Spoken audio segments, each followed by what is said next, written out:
Prince Charles could spark constitutional crisis after Queen Elizabeth's abdication, as Queen Elizabeth II spent her 13th day out of the public eye, forgoing annual holiday traditions while battling what's been called a heavy cold. Many have been wondering what comes next for the royal family following the Queen's death or abdication. Buckingham Palace reported Friday the Queen was continuing to recover from her illness, along with the Duke of Edinburgh Prince Philip. Long before the Queen became sick just before Christmas, rumors were swirling for years about who would become the first king to hold the throne since 1952. Prince Charles, Queen Elizabeth's son and the longest-serving heir apparent in British history, has been first in line to be king since then. However, it has been said the 68-year-old could spark a constitutional crisis by immediately passing the throne to his son, Prince William. It might sound like a long shot, but it has happened before.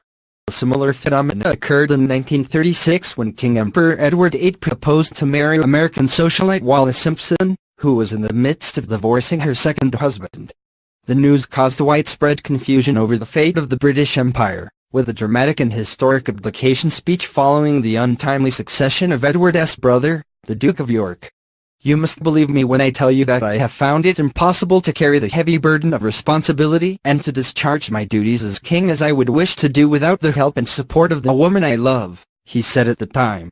I have made this, the most serious decision of my life, only upon the single thought of what would, in the end, be best for all. Of course, Prince Charles' abdication from the throne is even further complicated by opening the ceremonial role of Queen as well.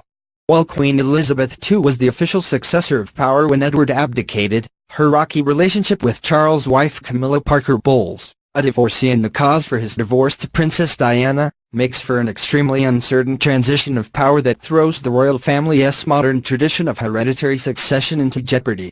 Much like Edward, Prince Charles has faced similar controversy in his lifetime, including when he divorced Princess Diana after having an affair with Camilla Parker Bowles, as well as lobbying letters he sent to ministers across several UK governments entitled the Black Spider Memos. Meanwhile, Prince William and his wife Kate Middleton have enjoyed significantly higher approval ratings than Charles, though none were as high as Queen Elizabeth's.